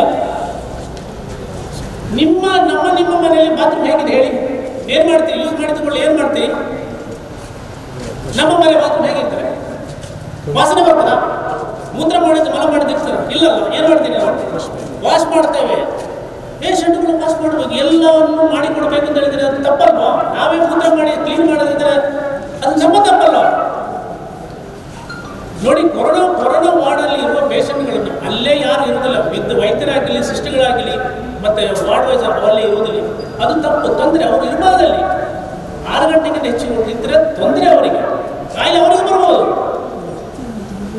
ಯಾರು ಯೂಸ್ ಮಾಡ್ತಾರೆ ಅವ್ರು ಕ್ಲೀನ್ ಮಾಡ್ತಾರೆ. ಅವರು ಕ್ಲೀನ್ ಮಾಡಿದ್ರೆ ನಾವು ಮೂತ್ರ ಮಾಡಿ ಅದು ಬಾತ್ರೂಮ್ ಕ್ಲೀನ್ ಮಾಡಲಿಲ್ಲ ಅಂದರೆ ಅದು ತಪ್ಪಲ್ಲ. ಇಂಥ ಬೇಡದನ್ನೆಲ್ಲ ಬೇಕಾದ ಈ ವಾಟ್ಸಪ್ಪಲ್ಲಿ ಕಳಿಸ್ತಾರೆ. ಅದನ್ನು ಬೇಡ ಅಂತೇಳಿ ಅದನ್ನು ನಂಬಬೇಡಿ. ಊಟ ಕೊಡ್ತಾರೆ, ಒಳ್ಳೆ ನೋಡ್ತಾರೆ, ಮೆಡಿಸಿನ್ ಕೊಡ್ತಾರೆ. ಆಮೇಲೆ ಇದು ಎಕ್ಸ್ಪೈರಿ ಮೆಡಿಸಿನ್ ಕೊಡೋದು ಚಾನ್ಸ್ ಇದೆ. ಯಾಕಂದರೆ ಒಂದು ಸಲ ಮೆಡಿಸಿನ್ ಮಾತ್ರ 3 ತಿಂಗಳು ಎಕ್ಸ್ಪೈರಿ ಡೇಟ್ ಇರುವಾಗ ಅದನ್ನು ವಾಪಸ್ ಕಳಿಸ್ಬೇಕು, ಅದು ರೂಲ್ಸೇ ಹಾಕಿದ್ದೆ. ಆಮೇಲೆ ಇನ್ನೊಂದು ಬಿಳಿ ಟ್ಯಾಬ್ಲೆಟ್ ಬಿಳಿ ಇಲ್ಲ ಅಂತ ಎಂಥ ಮುಟ್ಟಾಳು ಅಂತ ಹೇಳಿದ್ರೆ ಪ್ರಪಂಚದಲ್ಲಿ ಬಿಳಿ, ನೀಲಿ, ಹಸಿರು ಬೇರೆ ಬೇರೆ ಟ್ಯಾಬ್ಲೆಟ್ ಇದೆ. ಸೊ ಅದನ್ನೆಲ್ಲ ನಂಬಿ ಏನು ಆಸ್ಪತ್ರೆ ಬಗ್ಗೆ ಏನು ತಪ್ಪು ತಿಳುವಳಿಕೆ ಮಾಡಬೇಡಿ. ಎಲ್ಲರೂ ಚೆನ್ನಾಗಿರಿ. ನಿಮ್ಮ ರಕ್ಷಣೆಯನ್ನು ಮಾಡಿಕೊಳ್ಳಿ. ಬೇಕಾದ ರಕ್ಷಣೆ ಮಾಡಿ. ನಿಮ್ಮ ಫ್ಯಾಮಿಲಿದು, ನಿಮ್ಮ ಮಕ್ಕಳದು ರಕ್ಷಣೆ ನಿಮ್ಮ ಕೈಯಲ್ಲಿ. ಯಾರು ದಫನ ಮಾಡೋದು, ಯಾರಾದರೂ ಮರಣ ಹೊಂದಿದರೆ, ಈಗ ಕೋವಿಡ್ ಪೇಷಂಟು ಅದು ಏನು ಮಾಡ್ತಾ ಇದ್ದಾರೆ, ಈಗ ಸರ್ಕಾರ ಅಂತ ಹೇಳಿದರೆ ದಫನ ಮಾಡಲಿಕ್ಕೆ ಫ್ಯಾಮಿಲಿಯವರಿಗೆ ಕೊಡೋದಿಲ್ಲ. ಅದಕ್ಕೆ ದಫನ ಮಾಡಲಿಕ್ಕೆ ಪೇಷಂಟು ಅದು ಮರಣ ಹೊಂದಿದ ಕೂಡಲೇ ಅವ್ರನ್ನ ಒಂದು ಬಾಡಿ ಬ್ಯಾಗ್ ಅಂತ ಇದೆ, ಪ್ಲಾಸ್ಟಿಕ್ ಬ್ಯಾಗ್, ಬಾಡಿ ಬ್ಯಾಗಲ್ಲಿ ಹಾಕಿ ಅದನ್ನು ಮುಖ ಮಾತ್ರ ಓಪನ್ ಮಾಡಿರ್ತಾರೆ. ಅದು ಮಾಡಲಿಕ್ಕೆ ಬೇರೆ ಜನ, ಡಿಸ್ಟ್ರಿಕ್ಟ್ ಅಡ್ಮಿನಿಸ್ಟ್ರೇಷನ್ ಬೇರೆ ಜನರು ಮಾಡಿದರು. ಅವ್ರು ನಮ್ಮನ್ನು ಕೊಡಲಿಕ್ಕೆ ಕೊಡೋದಿಲ್ಲ, ಅವರೇ ಮಾಡಿ ನಮಗೆ ಕೊಡ್ತಾರೆ. ಆ ಬಾಡಿಯನ್ನು ನಮಗೆ ಆ ಬಾಡಿ ಮುಖ ಮಾತ್ರ ತೆಗೆದು ತೋರಿಸ್ತಾರೆ. ನಾವು 1-2 ಮೀಟರ್ ದೂರದಿಂದ ಮುಖವನ್ನು ನೋಡಬೇಕು. ಹತ್ತಿರ ಹೋಗ್ಲಿಕ್ಕಿಲ್ಲ, ಮುಟ್ಲಿಕ್ಕಿಲ್ಲ, ಮಾತಾಡಲಿಕ್ಕಿಲ್ಲ. ಅಥವಾ ನಾವು ನಮ್ಮ ತಂದೆ ಆಗಲಿ ತಾಯಿ ಆಗಲಿ ನಾವು ಅವ್ರದ್ದು ಕಿಸ್ಕೊಡೋದು, ಮುಟ್ಟೋದು, ಅದು ಮಾಡ್ತಾರೆ. ಅದೆಲ್ಲ ಮಾಡಲಿಕ್ಕೆ ಇಲ್ಲ. 2 ಮೀಟರ್ ದೂರದಿಂದ ನೋಡಬೇಕು. 2 ಮೀಟರ್ ದೂರದಿಂದ ನೋಡಿ ಬರಬೇಕಷ್ಟೇ. ಮುಖ ತೆಗೆದು ತೋರಿಸ್ತಾರೆ. ಸ್ನಾನ ಮಾಡಲಿಕ್ಕಿಲ್ಲ, ಮನೆಗೆ ತಗೊಂಡು ಹೋಗ್ಲಿಕ್ಕಿಲ್ಲ, ಮೈಯತ್ತು ಮನೆಗೆ ತಗೊಂಡು ಹೋಗ್ಲಿಕ್ಕಿಲ್ಲ. ದಫನ ಭೂಮಿಗೆ ಡೈರೆಕ್ಟ್ ತಗೊಂಡು ಎಲ್ಲಿ ಹತ್ತಿರದ ದಫನ ಭೂಮಿ ಅದು ಈಗ ಇಲ್ಲಿ ಮಂಗಳೂರು ಅಡ್ಡಕ್ಕಾಗಿ ಪುತ್ತೂರಲ್ಲಿ ಮನೆ ಆದಾದರೆ ಅದಿಲ್ಲ, ಎಲ್ಲಿ ಹತ್ತಿರದ ದಫನ ಭೂಮಿ ಇದೆ ಅಲ್ಲಿಗೆ ತಗೊಂಡೋಗ್ತಾರೆ. ಅಲ್ಲಿ ಖಬರ್ ಮಾಡಿರ್ತಾರೆ, ತೆಗೆದಿರ್ತಾರೆ. ಅದರನ್ನು ಆ ಮೈಯತ್ತನ್ನು ಖಬರಿಗೆ ಇಳಿಸೋ ಕೆಲಸವನ್ನು ಅವರೇ ಮಾಡ್ತಾರೆ, ಬಂದವರೇ ಮಾಡ್ತಾರೆ, ಫ್ಯಾಮಿಲಿಯವ್ರು ಮಾಡಲಿಕ್ಕಿಲ್ಲ. ಆಮೇಲೆ ಅದನ್ನು ಖಬರಿಗೆ ಇಳಿಸೋ ಮೊದಲು ನಮಾಜ್ ಅಥವಾ ಏನಾದರೂ ಧಾರ್ಮಿಕ ಕಾರ್ಯ ಇದ್ದರೆ ಅದನ್ನು ಮಾಡಲಿಕ್ಕೆ ಬಿಡ್ತಾರೆ. ಅದು ಒಂದು 4-5 ಜನ, ಒಂದು 4 ಸಿಂಪಡಿಸಿ ಬಿಟ್ಟು ಬಿಡಬಾರ್ದು. ಇಲ್ಲ, ಅದು ಸಿಂಪಡಿಸಿ 15 ದಿವಸ ಎಲ್ಲ ಇದು ವೈರಸ್ ಒಂದು ವ್ಯಕ್ತಿ ಸತ್ತ ಮೇಲೆ ಸಹ ವೈರಸ್ ಬರ್ಬೋದು. ಒಂದು 6 ಗಂಟೆವರೆಗೆ ಬರೋ ಚಾನ್ಸಸ್ ಇದೆ. ಸೊ ಅದು ಆ ಮುಖದಲ್ಲಿ ಇರ್ಬೋದು. ಯಾಕಂದರೆ ಒಂದ್ಸಲ ಮನೆಗೆ ಹೋದರೆ ಫ್ಯಾಮಿಲಿಗೆ ಕೊಟ್ಟು ಅವ್ರು ಏನು ಬೇಕಂತ ಮಾಡ್ಬೋದು. ಅದು ಮಾತ್ರ ಮುಟ್ಟೋದು, ಇದು ಸ್ನಾನ ಮಾಡೋದೆಲ್ಲ ಮಾಡ್ಬೋದು. ಅದು ಅದರ ಫ್ಯಾಮಿಲಿಗೆ ಬಿಟ್ಕೊಡೋದಿಲ್ಲ.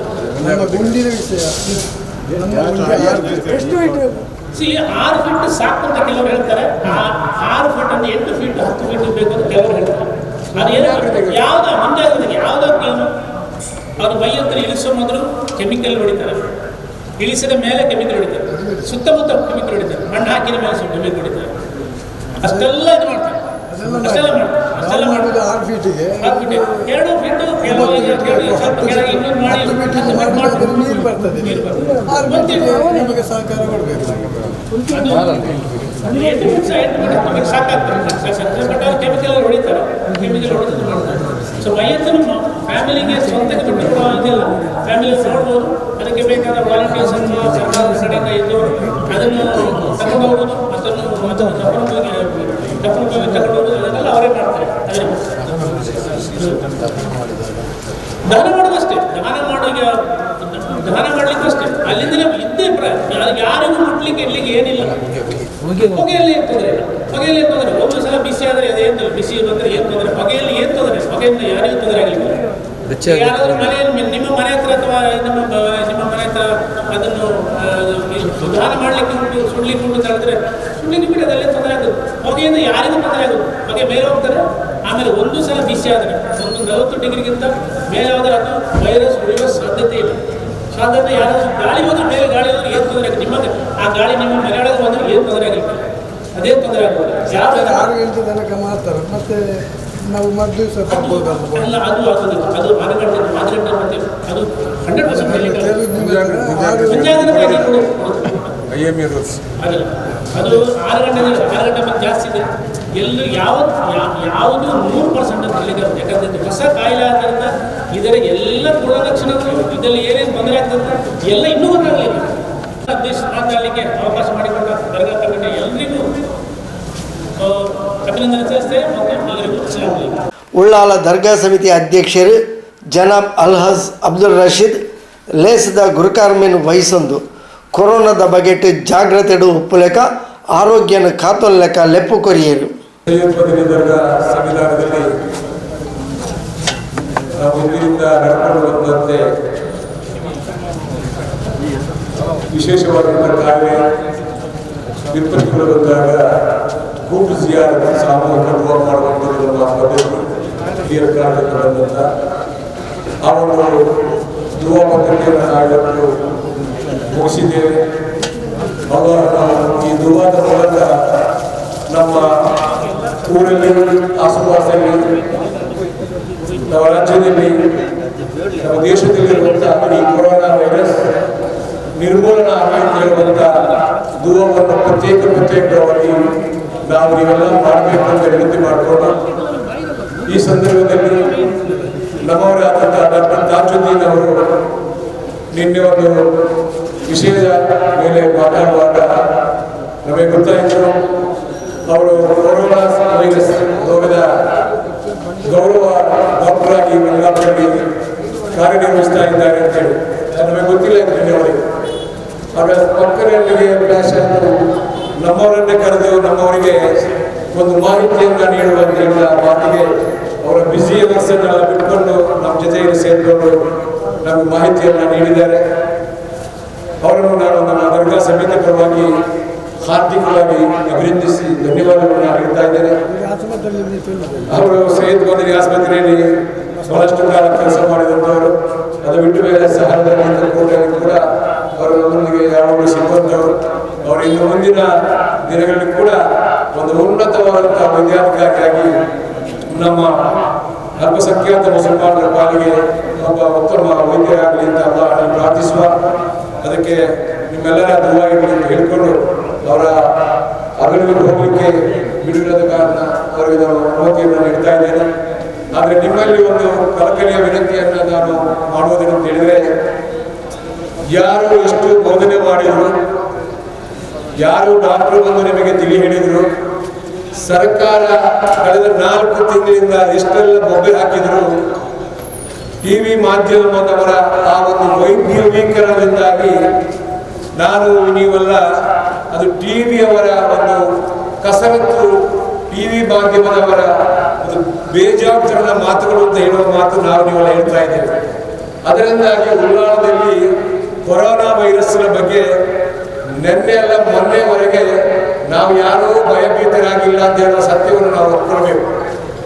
KKM ಕುಜಮೋಹನ್ರವರ ಮಡದಿ ತೀರಿದಾಗ ಅವರು ಬೇರೆ ಬೇರೆ ಕಾಯಿಲೆಯಲ್ಲಿದ್ದವರು, ಅವರು ತೀರಿ ಹೋದಾಗ ಅದು ಕೊರೋನಾ ಅಂತ ಹೆಸರು ಬಂದಿದ್ದವರು ರಿಸಲ್ಟ್ ಇನ್ನು ಬರಬೇಕಾಗಿದೆ. ಅಲ್ಲಿಂದ ನಾವು ಪ್ರಾರಂಭ ಆಗಿದ್ದೇವೆ ಕೊರೋನಾ ಇದೆ ಅಂತ ಹೇಳುವ ಒಂದು ಭಯ. ಅದರ ನಂತರ ಪೊಲೀಸ್ ಸ್ಟೇಷನ್ ಎಲ್ಲ ಆಯಿತು, ಇನ್ನಷ್ಟು ನಾವು ಗಾಬರಿಯಾಗಿದ್ದೇವೆ. ಕೋಡಿಯಲ್ಲಿ ಒಂದು ಕೇಸ್ ಆಯಿತು, ಮತ್ತಷ್ಟು ಗಾಬರಿಯಾಗಿದ್ದೇವೆ. ಈ ರೀತಿ ಗಾಬರಿ ಬರುವಾಗ ಇವತ್ತೊಂದು ಮತ್ತೆ ನಮ್ಮ ಸಮಸ್ಯೆ ಅಪೋಸಿಟ್ ಅಲ್ಲಿ ರಾಜ್ಭವನ್ ಪಕ್ಕದಲ್ಲಿ ಕೊಡುವಂತಾಗದು ಗಾಬರಿ ತರ ನಮ್ದು ಜಾಸ್ತಿ ಆಗ್ತಾ ಇದೆ. ಗಾಬರಿ ಪಡುವಂತ ಅವಶ್ಯಕತೆ ಇಲ್ಲ ಅಂತ ಹೇಳುವಂಥದ್ದು ಸರ್ಕಾರ ಮತ್ತು ವೈದ್ಯರುಗಳು ನಮಗೆ ತಿಳಿ ಹೇಳ್ತಾ ಇದ್ದಾರೆ. ಆದರೆ ಲಾಕ್ಡೌನ್ ಮಾಡುವ ಸಂದರ್ಭದಲ್ಲಿ ಮಾಡದೆ ಲಾಕ್ಡೌನ್ ಮಾಡಿ ಈ ದೇಶದ ಆರ್ಥಿಕ ಪರಿಸ್ಥಿತಿ ಕೆಟ್ಟು ಹೋಯಿತು, ಜನಸಾಮಾನ್ಯರ ಬದುಕು ತತ್ತರ ಆಯಿತು. ಆದರೆ ಕೆಲವೊಂದು ಸ್ಥಿತಿವಂತರು, ಶ್ರೀಮಂತರು, ಕೆಲವು ಸಂಘಟನೆಗಳವರು ಆಹಾರದ ಕಿಟ್ಗಳನ್ನು ನೀಡಿ ಸಂತೈಸಿದ್ರಿಂದಾಗಿ ನಮಾಜಿ ಇಲ್ಲದಿದ್ದರು, ಜುಮಾ ನಮಾಜ್ ಇಲ್ಲ ಇದ್ರು, ತರಾವಿ ನಮಾಜ್ ಇಲ್ಲ ಇದ್ರು, ನಾವು ನೀವೆಲ್ಲ ಬಡವರು ಶ್ರೀಮಂತರು ಸೇರಿ ಇದು ರಂಜಾನ್ ಉಪವಾಸವನ್ನು ಚೆನ್ನಾಗಿ ಮಾಡಿದ್ದೇವೆ. ಅಲ್ಹಮ್ದುಲಿಲ್ಲಾಹ್, ನಾವು ಅಲ್ಲಾಹನಿಗೆ ಸ್ತುತಿಸಬೇಕು. ಅದರ ನಂತರ ನಾವು ನಮಾಜಿಗಾಗಿ ಮಸೀದಿಯನ್ನು ತೆರೆಯುವ ಪ್ರಶ್ನೆ ಬಂದಾಗ ಕೂಡ ಕೆಲವು ಒತ್ತಡ ಇಲ್ಲ ಇದ್ರು ನಾವು ಪ್ರಾರಂಭ ಮಾಡಿದೆವು. ಪುನಃ ನಿನ್ನೆಯಿಂದ ನಾವು ಅಲ್ಲಲ್ಲಿ ಸ್ತಂಭಿತರಾಗಿದ್ದೇವೆ. ನಾನು ಯಾಕೆ ಈ ಮಾತು ಹೇಳ್ತೇನೆ ಅಂತ ಹೇಳಿದರೆ, ಸರ್ಕಾರ ಆಗಲಿ, ಪೊಲೀಸ್ ಆಗಲಿ, ವೈದ್ಯರಾಗಲಿ ನಮ್ಮನ್ನು ರಕ್ಷಣೆ ಮಾಡಲಿಕ್ಕೆ ಸಾಧ್ಯತೆ ಇಲ್ಲ. ನಮ್ಮನ್ನು ರಕ್ಷಣೆ ಮಾಡಲಿಕ್ಕೆ ಇರುವಂತಹ ಶಕ್ತಿ ಏಕೈಲಾಹ ಇರೋದು ಅಲ್ಲಾಹನಿಗೆ ಮಾತ್ರ. ಆದರೆ ಅಲ್ಲಾಹ್ ಅಂತ ಹೇಳ್ಕೊಂಡು ನಾವು ಸುಮ್ಮನೆ ಇದ್ರೆ ಆಗುದಿಲ್ಲ. ಈಗಾಗಲೇ ಡಾಕ್ಟರ್ ಹೇಳಿದಾಗೆ ಮಾಸ್ಕ್ ಅನ್ನು ಗಡ್ಡಕ್ಕೆ ಹಿಡಿದು ಸಂಪೂರ್ಣವಾಗಿ ಮುಚ್ಚುವಂತಹ ಜವಾಬ್ದಾರಿ ಮಾಡಿದರೆ ನಾವು ನಮ್ಮಷ್ಟೇ ರಕ್ಷಣೆ ಹೊಂದಬಹುದು. ವಿನಾಕಾರಣ ಅಂಗಡಿಗೆ ಹೋಗೋದು, ನಮ್ಮ ಕಣ್ಣಲ್ಲಿ ಕಾಣ್ತದೆ ಎದುರಲ್ಲಿ 5 ಜನ ಪರ್ಚೇಸಿಗೆ ರೇಷನ್ ತಗೊಳ್ಳಿಕ್ಕೆ ನಿಂತಿದ್ದಾರೆ. 6ನೇವನಾದ ನಾನು ದೂರ ನಿಂತು ಆ 5 ಮಂದಿ ಹೋದ ನಂತರ ಹೋದರೆ ನಮಗೆ ಸುಲಭವಾಗಿ ಬರ್ಬೋದು. ನಾನು ಹೋಗಿ 6ನೇವನಾದಾಗ ಅಲ್ಲಿ ಅಂತರಕ್ಕೆ ಅವಕಾಶ ಇರುವುದಿಲ್ಲ. ಅಂತರ ಕಾಪಾಡುವಂಥದ್ದು ಪ್ರಾಮುಖ್ಯ ಅಂತ ಹೇಳುವಂಥದ್ದು ಎಲ್ಲ ಕಡೆಯಲ್ಲಾಗಿದೆ. ಮೊನ್ನೆಯಿಂದ ನಾವೆಲ್ಲ ಬಹಳ ಕಾಯ್ತಾ ಇದ್ದೆವು, ಲಾಕ್ಡೌನ್ ಪುನಃ ಆಗ್ತದೆ ಅಂತೇಳಿ ಎಲ್ಲರ ಬಾಯಲ್ಲಿ ಇತ್ತು. ಸರ್ಕಾರ ಏನು ಹೇಳಿದ್ದು, ಲಾಕ್ಡೌನ್ ಇಲ್ಲವೇ ಇಲ್ಲ, ನೋ ಲಾಕ್ಡೌನ್. ಯಾಕೆ ಲಾಕ್ಡೌನ್ ಮಾಡಿದರೆ ಈ ದೇಶದ, ಈ ರಾಜ್ಯದ ಜನರನ್ನು ಸುಧಾರಿಸಲಿಕ್ಕೆ ಆಗುವುದಿಲ್ಲ. ಆರ್ಥಿಕ ವ್ಯವಸ್ಥೆ ಸರಿದ್ರೆ ಮಾತ್ರ ರಾಜ್ಯ ನಡೆಯಬಹುದು, ಬದುಕು ನಡೆಯಬಹುದು. ಅದಕ್ಕಾಗಿ ನಿಮ್ಮ ರಕ್ಷಣೆಯನ್ನ ನೀವು ಮಾಡಿ ಅಂತೇಳಿ ನೀವು ಅರ್ಥ ಮಾಡಬೇಕು ಚೆನ್ನಾಗಿ. ಈ ಲಾಕ್ಡೌನ್ ಮಧ್ಯೆ ಕ್ವಾರಂಟೈನ್ಗೆ 28 ದಿವಸ ಇತ್ತು, ಕಡೆಗೆ 14 ದಿವಸ ಮಾಡಿದರು, 7 ದಿವಸ ಮಾಡಿದರು, 3 ದಿವಸ ಮಾಡಿದರು. ಯಾಕೆ? ಅಲ್ಲಿ ಕೂಡ ಸರಿ ಇಲ್ಲ, ಅಲ್ಲಿ ಆಹಾರ ಸಿಗಲಿಲ್ಲ, ಅಲ್ಲಿ ಊಟ ಸಿಗಲಿಲ್ಲ, ಅಲ್ಲಿ ಕುಡಿಲಿಕ್ಕೆ ನೀರು ಸಿಗಲಿಲ್ಲ. ಯಾರ ಕಂಪ್ಲೇಂಟ್? 4 ದಿವಸದ ಮಟ್ಟಿಗೆ ಸುಧಾರಿಸಲಿಕ್ಕಾಗದ ನಾವು ನೀವು ಅಲ್ಲಿ ಮಾಡಿದ ಕಂಪ್ಲೇಂಟ್ನಿಂದಾಗಿ ಸರ್ಕಾರ ಕೈಬಿಟ್ಟಿದೆ. ಯಾರಿಗೂ ಸುಧಾರಿಸಲಿಕ್ಕೆ ಸಾಧ್ಯ ಇಲ್ಲ ಈ ರೀತಿ ಆದರೆ. ಆದ್ದರಿಂದ ಕ್ವಾರಂಟೈನ್ ದಿನವೂ ಕಮ್ಮಿ ಮಾಡಿದರು. ಕ್ವಾರಂಟೈನ್ನಲ್ಲಿ 7 ದಿವಸ ಇದ್ರೆ ಅದಕ್ಕೂ ಶಿಫಾರಸು ಮಾಡ್ತಾರೆ, ಸ್ವಲ್ಪ ಬಿಟ್ಟು ಬಿಡಿ ನಮ್ಮ ಮನೆಯವರು ಬಂದಿದ್ದಾರೆ. ಇದೆಲ್ಲ ನಾವು ಬಹಳಷ್ಟು ಆಲೋಚನೆ ಮಾಡಬೇಕಾಗಿದೆ. ನಮ್ಮ ರಕ್ಷಣೆಯನ್ನು ಮಾಡುವುದರ ಮೂಲಕ, ನಮ್ಮ ಮನೆಯವರನ್ನು ರಕ್ಷಣೆ ಮಾಡುವುದರ ಮೂಲಕ, ನಮ್ಮ ಪರಿಸರವನ್ನು ರಕ್ಷಣೆ ಮಾಡಲಿಕ್ಕೆ ಒಂದೇ ಒಂದು ಸೂತ್ರ. ಈಗ ಮೊನ್ನೆ ಕರ್ನಾಟಕದಲ್ಲಿ ಮಾಡಿದಂತಹ ಸಿ ಸೂತ್ರ, ಒಂದು ಮಾಸ್ಕ್ ಹಾಕುವಂಥದ್ದು, ಇನ್ನೊಂದು ಅಂತರ ಕಾಪಾಡುವಂಥದ್ದು, ಇನ್ನೊಂದು ನಾವು ಬಜಾರಿಗೆ ಹೋದಾಗ ನಾವು ಬೇಕಾಬಿಟ್ಟು ತಿರುಗಾಡದೇ ಇರೋದು, ಸಭೆ ಸಮಾರಂಭ ಮಾಡದೇ ಇರುವಂಥದ್ದು, ನಾವು 50 ಜನ ಇದ್ದು ಮದುವೆ ಮಾಡಬೇಕು ಅಂತ ಹೇಳಿದ್ರೆ 1000 ಜನರು ಸೇರ್ಲಿಕ್ಕೆ ಶುರು ಮಾಡಿದ್ದಾರೆ. 1000 ಜನ. ನಾವು ಅರ್ಥ ಮಾಡಬೇಕು, ಈಗಿನ ಪರಿಸ್ಥಿತಿಗೆ ಹೊಂದಿಕೊಂಡು ಹೋಗುವಂತ ಜೀವನ ಮಾಡಿದರೆ ನಮಗೆ ಯಾವುದೇ ತೊಂದರೆ ಇಲ್ಲ. ನೀವು ಲೆಕ್ಕಾಚಾರ ಮಾಡಿದರೆ ಕೊರೋನಾ ವೈರಸ್ ಶೀತ ಅಂತ ಹೇಳಿದರು, ಒಂದು ಲೆಕ್ಕದ ರೋಗವೇ ಅಲ್ಲ. ಈ ಒಟ್ಟಿಗೆ ಕರ್ನಾಟಕದಲ್ಲಿ 176 ಮಂದಿ ಸತ್ತಿದ್ದಾರೆ ಅಂತ ಹೇಳಿದ್ರೆ ಇದು ದೊಡ್ಡ ಲಕ್ಷಣಗಳಿಗೆ ಕಾಣೋದಿಲ್ಲ. ಆದರೆ ತೊಂದರೆ ಎಲ್ಲಿದೆ? ಸೋಂಕು ಹರಡಿದರೆ ಮಲಗಿಸಲಿಕ್ಕೆ ಜಾಗ ಇಲ್ಲ, ಅಲ್ಲಿ ಕಿಟ್ ಇಲ್ಲ, ಅಲ್ಲಿ ಬೇಕಾದಂಥ ವೆಂಟಿಲೇಟರ್ ಇಲ್ಲ, ಸಾಯುವುದಿಲ್ಲ. ಅದು ಸುಧಾರಿಸಲಿಕ್ಕೆ ಸಾಧ್ಯ ಆಗದಂಥ ಒಂದು ರೋಗ. ಆದ್ದರಿಂದ ಸಾವು ಸಂಭವಿಸುವುದಿಲ್ಲ. ನಮ್ಮ ಜಾಗೃತಿಯಲ್ಲಿ ನಾವು ಇದ್ದಷ್ಟು ಕಾಲ ಆಯುಷ್ಯದಲ್ಲಿ ನಾವು ಬದುಕಲಿಕ್ಕೆ ನಾವು ಪ್ರಯತ್ನ ಮಾಡಬೇಕು. ಆ ಮೂಲಕ ಪ್ರತಿಯೊಬ್ಬರು ಇಲ್ಲಿ ಒಂದು ಅವೇರ್ನೆಸ್, ಜನರಿಗೆ ಮಾಹಿತಿಯನ್ನು ಮಹಲದಲ್ಲಿ ನೀಡಬೇಕು. ಅಲ್ಲಿ ಆದ್ರೆ ಏನಾಯ್ತು, ಇಲ್ಲಿ ಏನಾದ್ರು ಸುಮ್ಮನೆ ಮಾತಾಡಿದ್ರೆ ಆಗಲ್ಲ.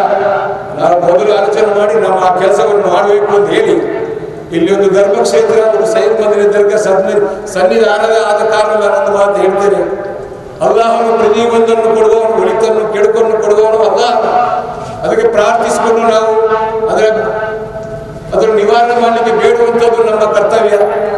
ಅಲ್ಲಾಹನಲ್ಲಿ ಬೇಡಿದರೆ ಪ್ರತಿಯೊಂದಕ್ಕೂ ಉತ್ತರ ನೀಡುತ್ತಾರೆ ಅಂತ ಹೇಳುವಂತಹ ವಿದ್ಯಾಭ್ಯಾಸವನ್ನು ನಾವು ಕಲಿತವರು. ಎಲ್ಲ ವಿದ್ವಾಂಸರು ನಮಗೆ ತಿಳಿಸಿದ್ದಾರೆ, ಏನು ತಪ್ಪಾದರೂ ಕೂಡ ನೀನು ಕ್ಷಮೆಯನ್ನು ಬೇಕು, ನೀ ಅಲ್ಲಾಹನಲ್ಲಿ ಬೇಡಿಕೋ ಅಂತೇಳಿ. ಆದರೆ ಇವತ್ತಿನ ಪರಿಸ್ಥಿತಿಯಲ್ಲಿ ಎಷ್ಟು ಬೇಡಿದ್ರು, ಎಷ್ಟು ದುವಾ ಮಾಡಿದ್ರು ಅಲ್ಲಾಹ ಕಬೂಲ್ ಮಾಡ್ತಾ ಇಲ್ಲ. ಯಾಕೆ? ನಾವು ಪ್ರತಿಯೊಬ್ಬರು ಅರ್ಥ ಮಾಡಬೇಕಾಗಿದೆ. ನಮ್ಮಲ್ಲಿ ಒಂದು ಸಂಬಂಧ ಬಂಧ ಇಲ್ಲ, ಕುಟುಂಬ ಪ್ರೇಮ ಇಲ್ಲ. ನಾವು ನಮ್ಮಷ್ಟಿಗೆ ದೂಷಣೆ ಮಾಡುವಂಥದ್ದು, ನಮ್ಮ ಕುಟುಂಬ ಸಂಬಂಧವನ್ನು ಬೇರೆ ಬೇರೆ ಮಾಡಿಕೊಂಡಿರುವಂಥದ್ದು, ಇದು ಅಲ್ಲಾಹನು ಮೆಚ್ಚಿದಂಥ ಕೆಲಸ. ಒಂದು ಮಾತು ನನಗೆ ನನ್ನ ವಾಟ್ಸಪ್ ಅಲ್ಲಿ ಒಬ್ಬ ಖತೀಬರು ಕಳಿಸಿದಂತ ನಾನು ನೋಡಿದ ನೆನಪು ಬರ್ತದೆ.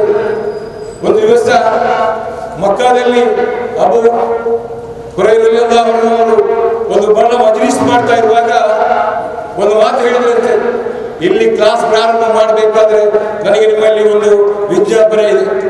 ಇಲ್ಲಿ ಯಾರಾದ್ರೂ ಸಂಬಂಧ ಕಳ್ಕೊಂಡವರು ಇದ್ರೆ ತಕ್ಷಣ ಎದ್ದು ನಿಲ್ಬೇಕು. ಅಂಥವ್ರು ಇದ್ರೆ ಈ ಮಜ್ಲಿಸಲ್ಲಿ ಈ ನಾನು ಮಾಡುವ ಕ್ಲಾಸಿಗಾಗಲಿ ಇಲ್ಲಿ ಮಾಡುವ ದುಃಖಕ್ಕಾಗಲಿ ಪ್ರಾರ್ಥನತೆ ಇಲ್ಲ. ಆ ರೀತಿ ಕಟ್ಟಪ್ಪನ ಮಾಡಿದಾಗ ಒಬ್ಬ ಹುಡುಗ ಎದ್ದು ನಿಂತು ನಾನು ನನ್ನ ತಂದೆಯ ಸಹೋದರಿಯೊಂದಿಗೆ ಕೋಪದಲ್ಲಿದ್ದೇನೆ ಅಂತ ಹೇಳುವ ಮಾತು ಹೇಳಿ ಅಲ್ಲಿಂದ ಹೊರಗೆ ಹೋದ್ರು. ಆ ಬಳಿಕ ಆಗಿರ್ತದೆ ಅಲ್ಲಿ ಆ ಕ್ಲಾಸ್ ಪ್ರಾರಂಭ. ಎಷ್ಟರ ಮಟ್ಟಿಗೆ ಕುಟುಂಬ ಸಂಬಂಧವನ್ನು ಇಡಲಿಕ್ಕೆ ಅಲ್ಲಾಹನು ಕಲ್ಪಿಸಿದ ಅಂತ ಹೇಳುವ ಮಾತನ್ನು ನಾವು ಅರ್ಥ ಮಾಡಬೇಕು. ಅಂತ ಒಂದು ವಿಕೋಪದ ಸ್ಥಿತಿಯಲ್ಲಿ ನಮ್ಮ ಮನಸ್ಸುಗಳು ಉಳಿದ ಕಾರಣ ಅಲ್ಲಾಹನು ಈ ರೀತಿಯ ಶಿಕ್ಷೆಯನ್ನು ನಮಗೆ ಕೊಡ್ತಾ ಇದ್ದಾನೆ. ಈ ಶಿಕ್ಷೆಯಿಂದ ಪಾರಾಗಬೇಕಾದರೆ ಈ ಹೇಳಿದ 3 ಸೂತ್ರವನ್ನು ಅನುಭವಿಸಬೇಕು. ಅದು ಮಾತ್ರ ಅಲ್ಲದೆ ಕುಟುಂಬದೊಂದಿಗೆ ಬೆರೆಯುವಂತ, ಪ್ರೀತಿ ಮಾಡುವಂತ ಯಾವುದೇ ಸಂಘ ಸಂಸ್ಥೆ ಇರಲಿ, ಯಾವುದೇ ವರ್ಗ ಇರಲಿ, ಯಾವುದೇ ಆಶಯ ಇರಲಿ, ಮುಸಲ್ಮಾನ ಅಂತ ಹೇಳಿ ಪ್ರವಾದಿ ಸಲ್ಲಲ್ಲಾಹು ಅಲೈಹಿ ವಸಲ್ಲಂ ಅನುಯಾಯಿಗಳಾಗಿದ್ರೆ ನಾವು ಸಹೋದರರಾಗಿ ಬಾಳಲಿಕ್ಕೆ ನಾವು ಪ್ರಯತ್ನ ಮಾಡಬೇಕು. ಅದಕ್ಕಾಗಿ ನೀವೆಲ್ಲ ದುವಾ ಮಾಡಬೇಕು ಅಂತ ಹೇಳಿ ಈ ಪ್ರದೇಶದಲ್ಲಿರುವಂತಹ ಈ ಕೊರೋನಾ ರೋಗ, ಈ ನಾವು ಇಲ್ಲಿ ಪ್ರಾರ್ಥನೆ ಮಾಡುವಂತಹ ಈ ಸಂದರ್ಭದಲ್ಲಿ ಮಾಡಿದ ಎಲ್ಲ ದುವಾ ಆಮೀನ್ಗಳಿಗೆ ಅಲ್ಲಾಹು ತಕ್ಕ ಪ್ರತಿಫಲ ನೀಡಿ ಆದಷ್ಟು ಬೇಗ ಈ ಕೊರೋನಾ ಮುಕ್ತ ಉಲ್ಲಾಳವಾಗಲಿ ಅಂತ ಹೇಳಿ, ಕೊರೋನಾ ಮುಕ್ತ ನಮ್ಮ ದಕ್ಷಿಣ ಕನ್ನಡ ಜಿಲ್ಲೆ ಆಗಲಿ, ಕೊರೋನಾ ಮುಕ್ತ ನಮ್ಮ ಕರ್ನಾಟಕ ರಾಜ್ಯವಾಗಲಿ ಒಂದು ದುವಾ ಮಾಡಬೇಕು ಅಂತ ಹೇಳಿ ನಮ್ಮಲ್ಲಿ ವಸಿಯತ್ತನ್ನ ಮಾಡಿಕೊಂಡು ನನ್ನ ಮಾತನ್ನು ಮುಗಿಸ್ತೇನೆ. ನೀವೆಲ್ಲ ನಿಮ್ಮ ಪರಿಸರದಲ್ಲಿ ಇನ್ನಷ್ಟು ಕಾಲ ಇದಕ್ಕಾಗಿ ಶ್ರಮಿಸಬೇಕು ಅಂತ ನಮ್ಮಲ್ಲಿ ಕಳಕಳಿಯ ವಿನಂತಿ ಮಾಡ್ತೇನೆ. ಮತ್ತು ಒಂದು ಮಾತು ಇಲ್ಲಿ ಬಂತು, ಕೊರೋನಾ ಟೆಸ್ಟ್ ಈಗ ಫ್ರೀಯಾಗಿ ಸರ್ಕಾರ ಮಾಡ್ತದೆ ಅಂತೇಳಿ. ಅದಕ್ಕೆ ಬೆಳಿಗ್ಗೆ ಒಂದು ಮುನ್ಸಿಪಾಲಿಟಿಯಲ್ಲಿ ಒಂದು ಮೀಟಿಂಗ್ ಇತ್ತು. ವಾರ್ಡ್ ವೈಸ್ ಅಲ್ಲಿ ಕೋಟೆಪುರ ಮತ್ತು ಕೋಡಿಯಲ್ಲಿ ಅಬ್ಬಾಸ್ ಮತ್ತು ಹಮೀದ್ ಅವರ ನೇತೃತ್ವದಲ್ಲಿ ಬೇಕೊಂದು ದಿನ ನಿಗದಿಪಡಿಸ್ತಾರೆ. ಅಲ್ಲಿ ಹೋದವರಿಗೆ ಉಚಿತವಾಗಿ ಟೆಸ್ಟ್ ಮಾಡುವಂತ ವ್ಯವಸ್ಥೆ ಇದೆ.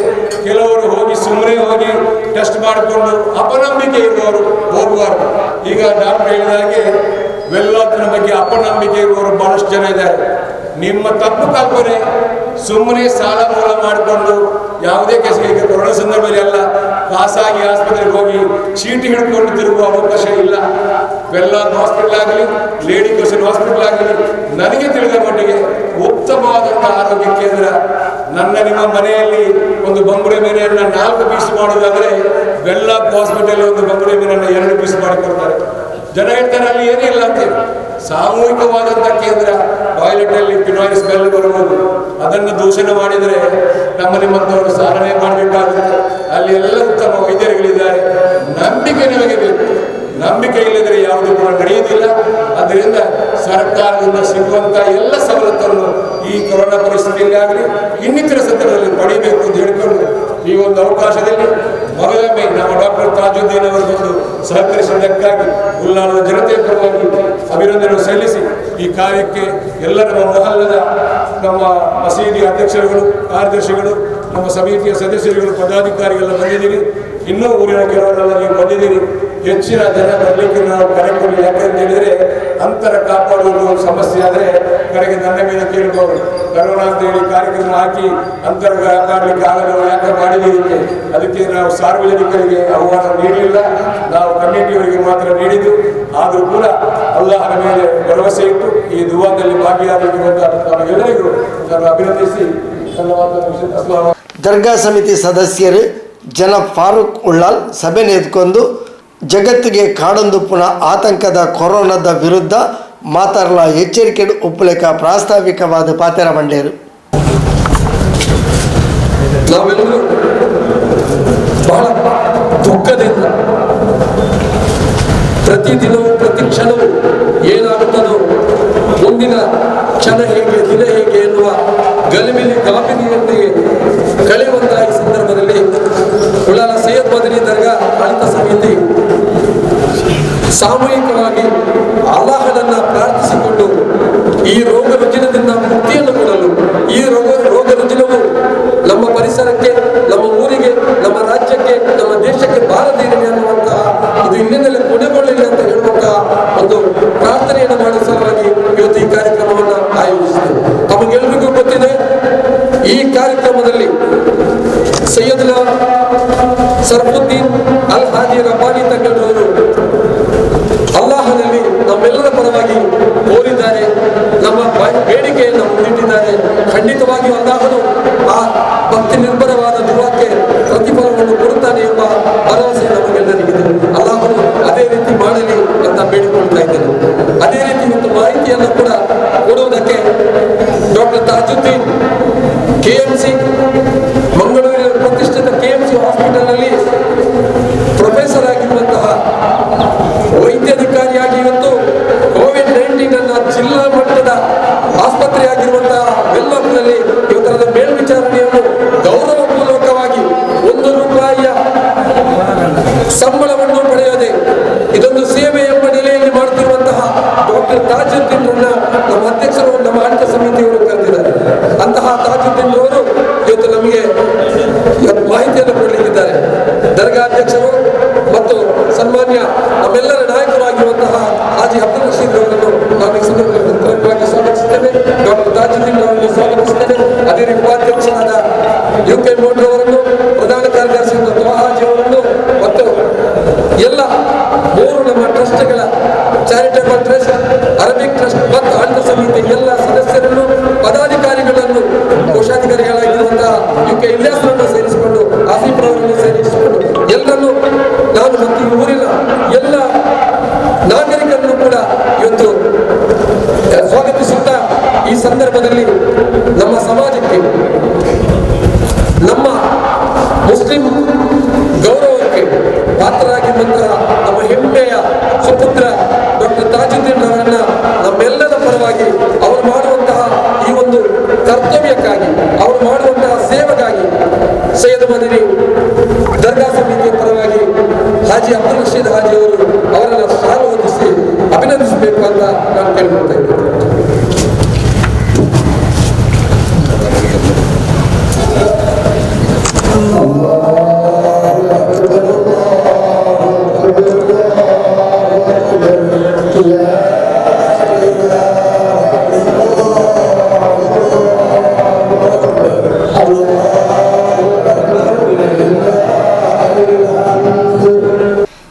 ದರ್ಗಾ ಸಮಿತಿದ ಪದಾಧಿಕಾರಿಗಳು UK ಮೋನು ಇಸ್ಮಾಯಿಲ್, ಬಾವಾ ಮೊಹಮ್ಮದ್ ತ್ವಾಹ, ಆಜಾಸ್ ಇಸ್ಮಾಯಿಲ್, UK ಇಲ್ಯಾಸ್, ಆಸಿಫ್ ಅಬ್ದುಲ್ಲಾ, ಅಮೀರ್, ಇಬ್ರಾಹಿಂ, ಜೆ ಅಬ್ದುಲ್ ಹಮೀದ್ ಇಂಚಿತಿ ಪ್ರಮುಖರು ಕಾರ್ಯಕ್ರಮಡು ಪಾಲ್ಪಡೆದಿತ್ತೇರು.